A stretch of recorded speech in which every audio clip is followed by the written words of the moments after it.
jika memang tidak untuk Palestina, beliau siap mundur.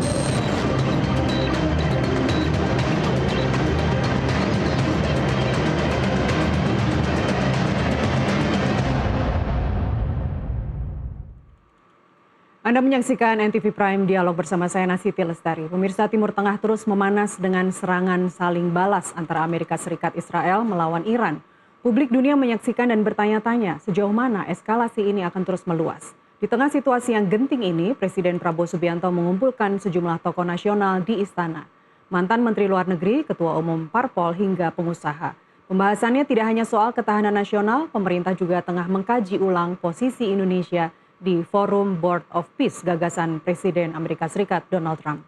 Pertanyaan krusialnya adalah apakah Indonesia masih percaya pada inisiatif perdamaian ala Trump di tengah perang Amerika Serikat Israel versus Iran, ataukah ini saatnya Prabowo mengambil jalan baru? Saya sudah bersama Sekretaris Jenderal Majelis Ulama Indonesia Amir Syah Tambunan dan Ketua Departemen Hubungan Internasional UI Broto Wardoyo. Selamat sore, terima kasih Bapak-Bapak, terima kasih sudah hadir di NTV Prime. Assalamualaikum warahmatullahi wabarakatuh. Waalaikumsalam. Baik, saya ingin mulai dulu dari Pak Broto menjawab tema besar kita sore ini, Pak Broto. Timur Tengah perang Indonesia, apakah kita masih percaya terhadap BOP, Badan Bentukan Trump? Ya, sebetulnya kalau ideal itu kita akan punya usulan kita sendiri ya.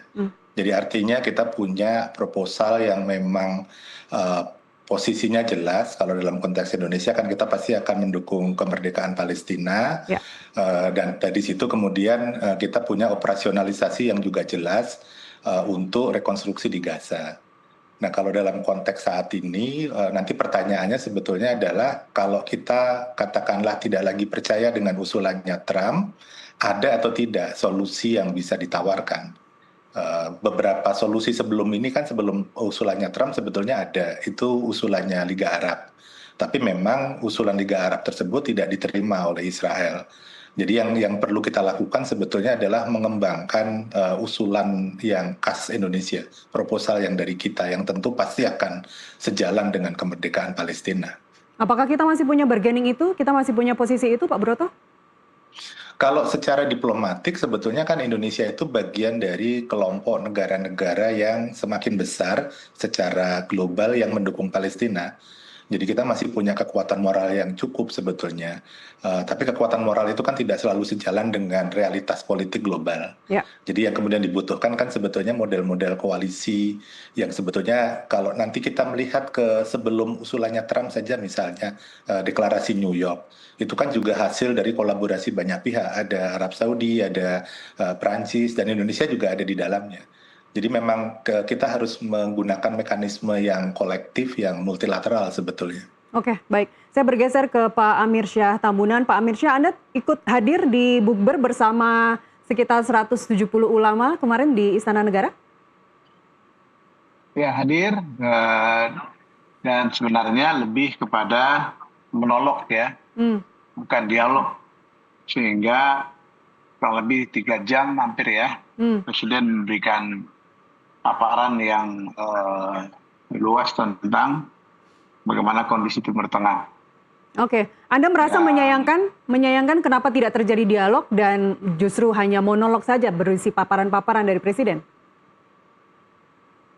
Ya, saya kira begini, Ya. kalau dari substansi ya sangat luas ya paparan itu ya.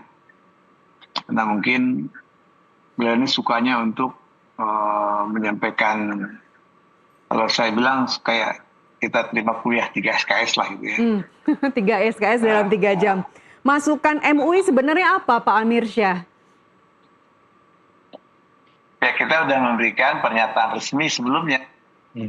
Ada 9 pernyataan kan, yang diantaranya mengecam ya, serangan yang dilakukan oleh Israel bersama Amerika itu. Kan pokok angkanya sebenarnya kan di situ. Seandainya itu tidak dilakukan oleh Amerika, Israel, kondisinya tidak seperti yang sekarang kita saksikan ya. Prihatinkan sekali. Ini seperti tiada tiada rambu-rambu untuk melakukan peperangan. Ya. Tapi Pak Amirsyah, apakah Anda melihat kita masih punya kekuatan untuk misalnya mereka ulang atau menarik kembali perjanjian yang sudah ditandatangani langsung oleh Presiden Prabowo Subianto untuk BOP? Itu sudah kita sampaikan di 9 pernyataan itu, ya kan? Dan beliau mengatakan jika cara itu tidak bisa dilakukan, ya Indonesia siap keluar dari BOP itu kan. Karena BOP itu kan bukan satu-satunya cara kan, masih banyak cara lain kan. Tadi yang disebutkan adalah sumber pertama, hubungan multilateral negara yang sejajar, gitu kan, yang seimbang, sehingga tidak suka-sukanya Israel, Amerika, itu kan. Karena ini kan namanya perdamaian, loh, kok logikanya nggak ketemu damai gitu, malah dibombardir, itu maksudnya apa itu? Baik, Pak Amirsyah, dalam kuliah 3 SKS yang Anda sebut tadi, paparan atau monolog ini disampaikan oleh Presiden Prabowo Subianto ketika momen bukber bersama para ulama, apakah Anda menyimpulkan bahwa Indonesia saat ini sedang menghitung ulang posisinya di Board of Peace? Ya, jadi begini, Indonesia itu kan sebenarnya negara besar ya, negara yang punya sumber daya alam, sumber daya manusia, yang menurut hemat saya Indonesia bersama negara-negara lain, ya kan, yang bergabung di PBB sebenarnya kan sudah jelas mesti. Ya. Bagaimana mewujudkan kemerdekaan Palestina kan. Pertanyaannya adalah Donald Trump dan Israel Benjamin sendiri nggak percaya dengan PBB kan? Coba, itu badat mulia tuh, bagaimana itu? Tiba-tiba kemudian dibuat BOP. Itu artinya apa? Itu artinya bahwa dia sendiri yang ngaku sebagai negara dikuasa, bergabung di PBB, tidak percaya kan? Atau dia justru membuat dirinya kehilangan kepercayaan di mata publik, distrust kan gitu. Nah karena itu saya pikir patut Indonesia melihat ulang kembali posisinya, gitu. Harus menghitung ulang posisinya, Pak Broto, silakan tanggapan Anda, Pak. Sebetulnya yang harus dipertimbangkan adalah karena ini kan sudah ditandatangani oleh Presiden ya. Yang perlu dipertimbangkan sebetulnya adalah mekanisme keluarnya, exit strateginya. Ada beberapa opsi, tapi salah satu yang bisa dipakai sebetulnya adalah BOP itu belum punya detail operasional. Ya.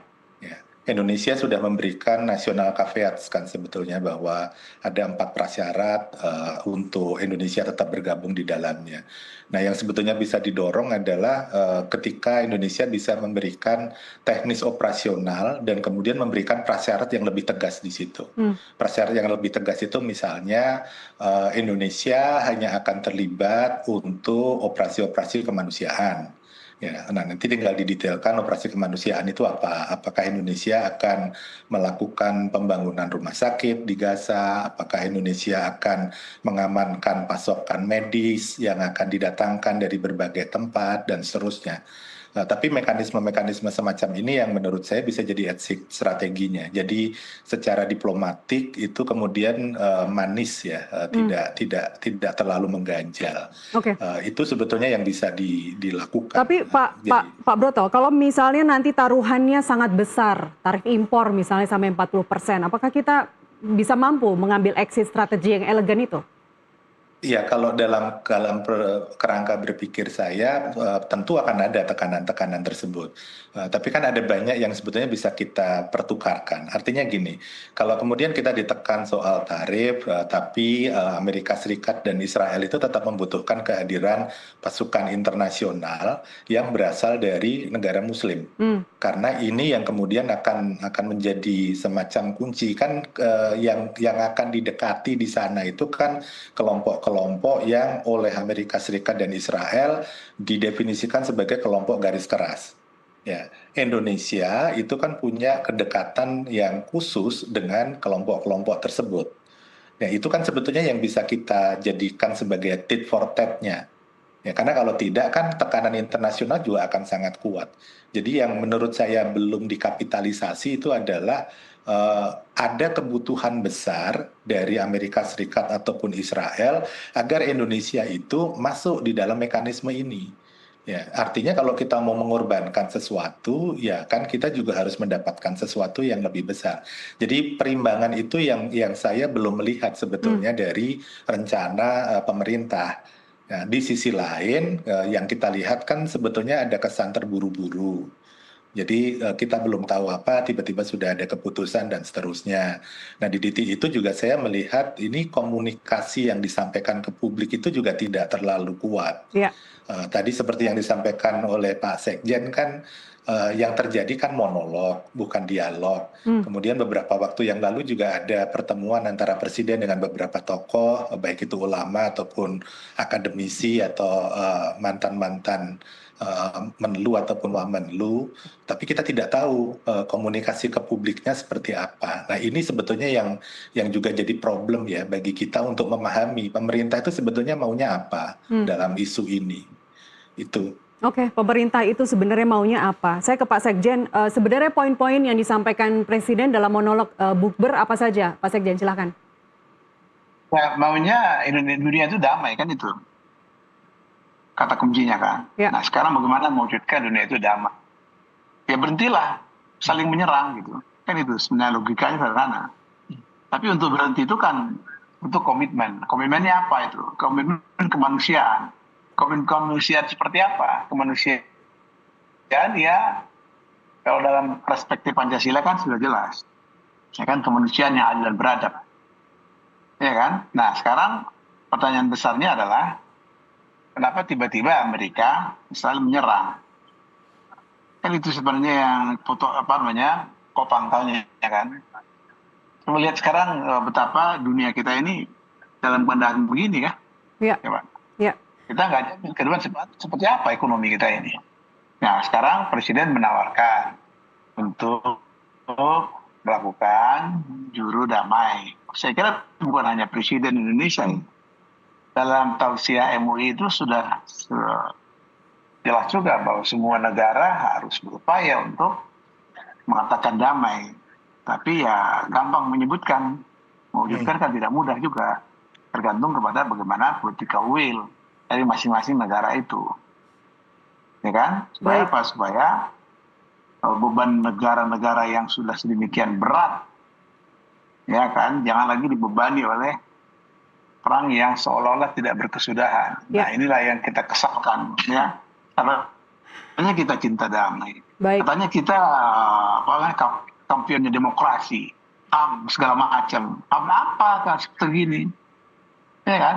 Jadi kalau saya melihat ini kembali kepada komitmen berbagai negara untuk peduli kemanusiaan, peduli HAM.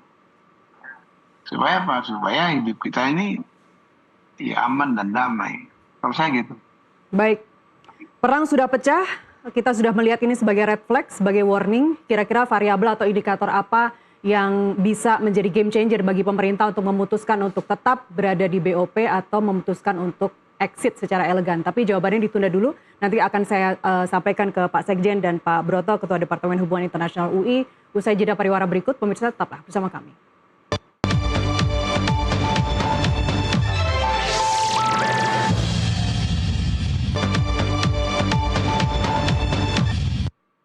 Kita lanjutkan dialog. Saya masih bersama Sekretaris Jenderal Majelis Ulama Indonesia atau MUI Amir Syah Tambunan dan Ketua Departemen Hubungan Internasional UI Broto Wardoyo. Saya ke Pak Sekjen terlebih dahulu menyambung pertanyaan saya Pak sebelum jeda tadi.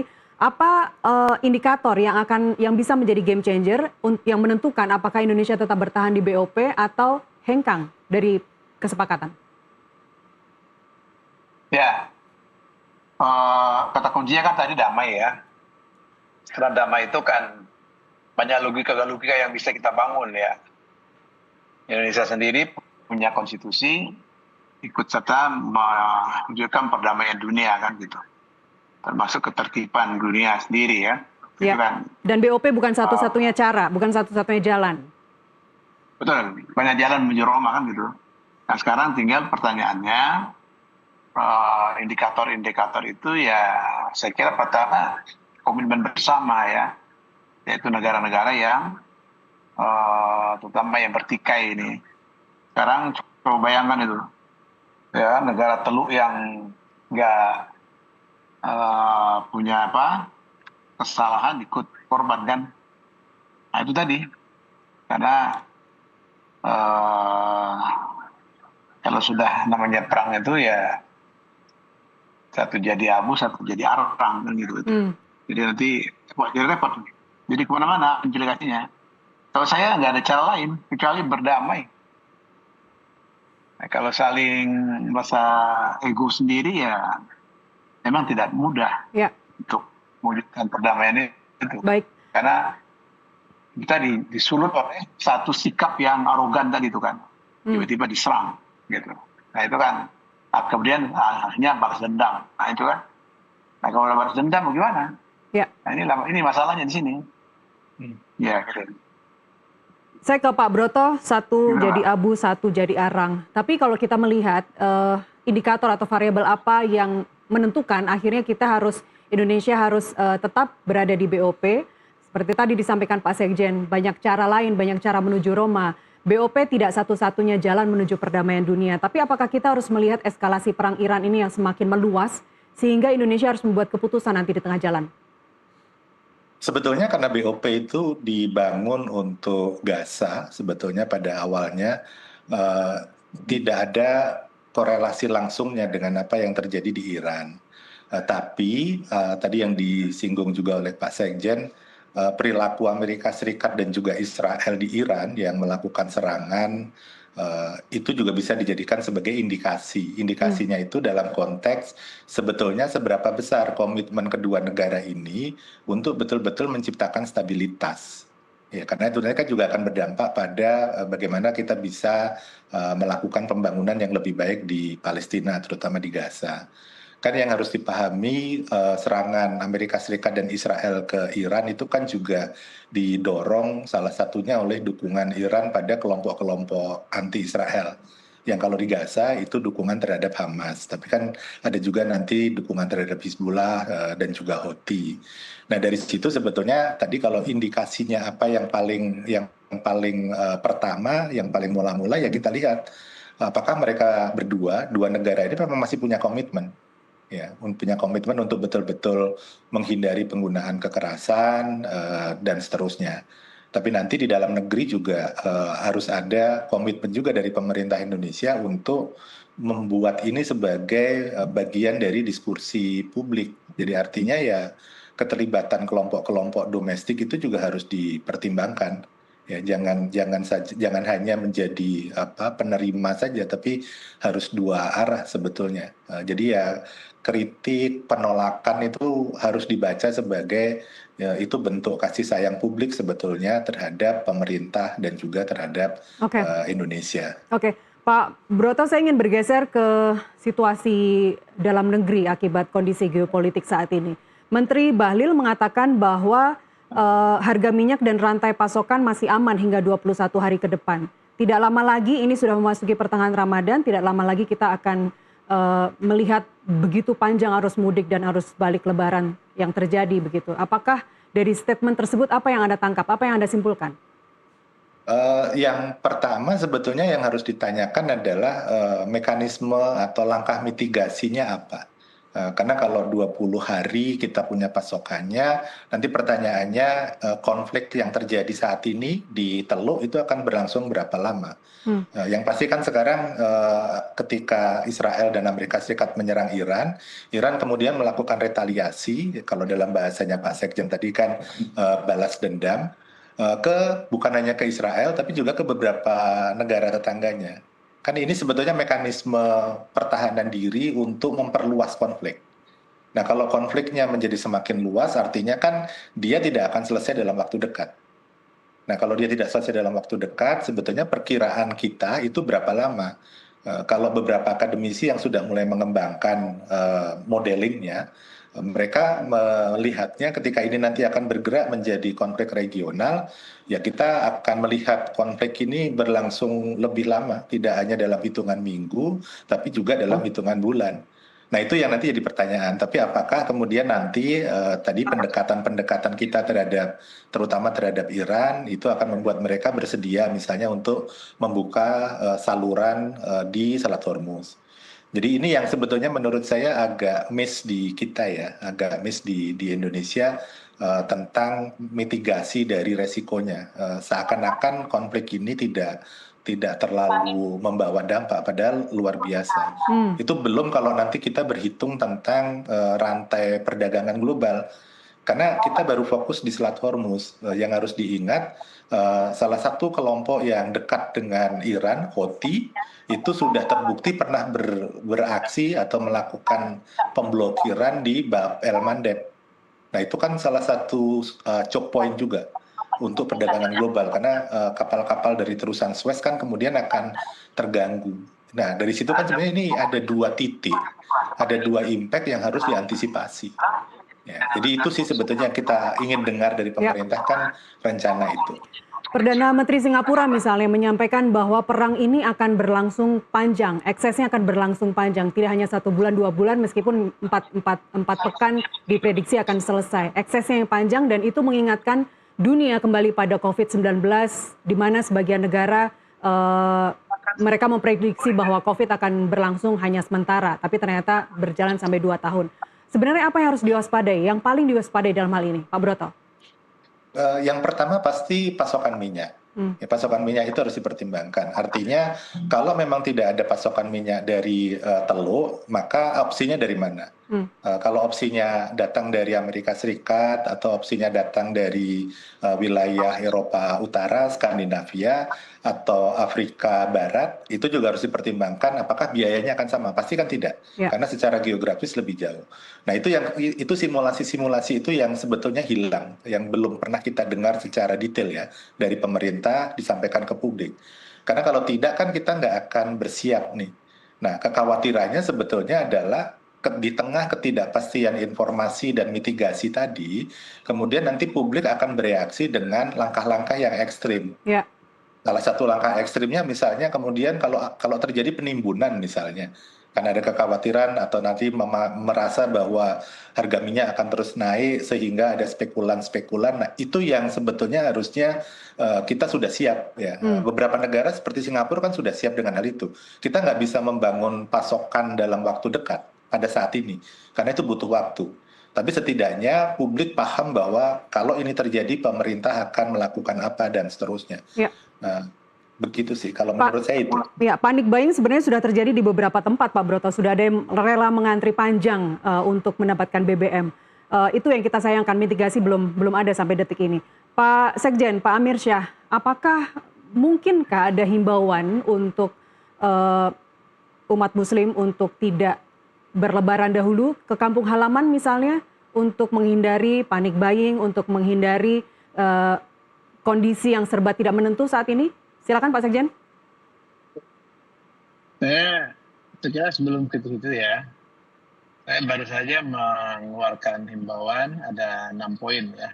Di antaranya semua pihak harus menahan diri ya dalam situasi ini, terutama penyebab dari apa yang dilakukan oleh Amerika, Israel, dan Iran. Kenapa harus menahan diri? Karena kalau ini sekali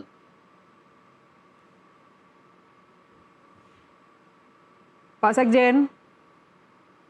Oke, rupanya kita terputus komunikasi dengan Pak Sekjen. dampaknya kemana-mana. Tidak. Ya, mohon maaf. Mohon maaf sebelumnya terputus, Pak Amir Syah. Boleh diulangi lagi? Ya, baik. Jadi saya ulangi bahwa pertama, sebelum kita soal Idul Fitri ya, saya kira kita harus kembali kepada pokok pangkal atau akar masalahnya itu. Akar masalahnya yaitu seperti yang dikatakan Pak Broto, harus ada komitmen bersama untuk mewujudkan perdamaian. Yang kedua, harus menghapus, membuang jauh-jauh rasa dendam, ego dan seterusnya. Yang ketiga, ya semua negara harus bersatu. Karena kuncinya kan sekarang bersatu. Kalau nggak bersatu ya repot kita, terpecah belah adu domba ini. Yaitu bersatu menolak sikap arogansi ya, atau permusuhan ya antara Amerika Israel dengan Iran gitu. Jadi rasa persatuan dan kesatuan ini saya kira bukan sekedar slogan ya, tapi ini betul-betul dapat diwujudkan jika masih ingin dunia ini aman dan damai, masih punya naluri kemanusiaan.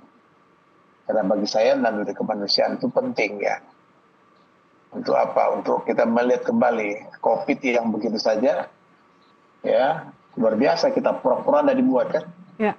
Nah, kok lagi kita menghadapi perang semacam ini, kalau meluas ya, terutama dampak ekonominya, nauzubillah min dzalik. Karena itu mari kita doakan semoga pemimpin di berbagai negara ini dapat memberikan sikap yang tegas ya untuk menolak segala bentuk ya permusuhan, menolak segala bentuk pertikaian. Tentu ini hanya bisa dilakukan dengan cara dialog, lagi-lagi dialog. Ya. Cara dialog ini adalah cara yang menghargai bahwa semua bisa duduk bersama. Ya.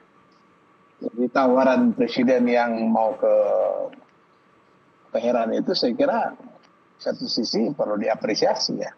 Karena kan niat baik untuk apa? Untuk berdialog, berdiskusi. Namun sisi lain harus melibatkan berbagai kekuatan untuk meyakinkan bagaimana Amerika, Israel bisa menerima itu. Begitu juga Iran ya. Saya kira itu. Ya. Baik, terakhir saya ke Pak Broto sekaligus closing statement Pak. Tadi yang disampaikan Pak Sekjen, diplomasi yang akan dilakukan Presiden Pak Prabowo ke Teheran itu patut diapresiasi. Tapi apakah masih relevan di tengah gencatan senjata, di tengah perang saat ini? Sebetulnya justru di tengah kondisi konflik itu upaya mediasi harus dilakukan. Karena suka tidak suka yang pertama kali harus dilakukan adalah penghentian penggunaan kekerasan. Dari situ sebetulnya mau unik apapun, sesulit apapun ya tetap harus dijalankan. Ya. Dan saya rasa itu bukan hanya Indonesia yang melakukan, pasti negara-negara yang lain juga melakukan hal sama. Jadi buat saya sebetulnya upaya-upaya untuk membuka komunikasi itu memang krusial dan penting. Baik, Pak Broto Wardoyo, Ketua Departemen Hubungan Internasional UI dan Sekjen MUI Amir Syah Tambunan, terima kasih telah berbagi insight di NTV Prime hari ini. Sehat selalu. Terima kasih.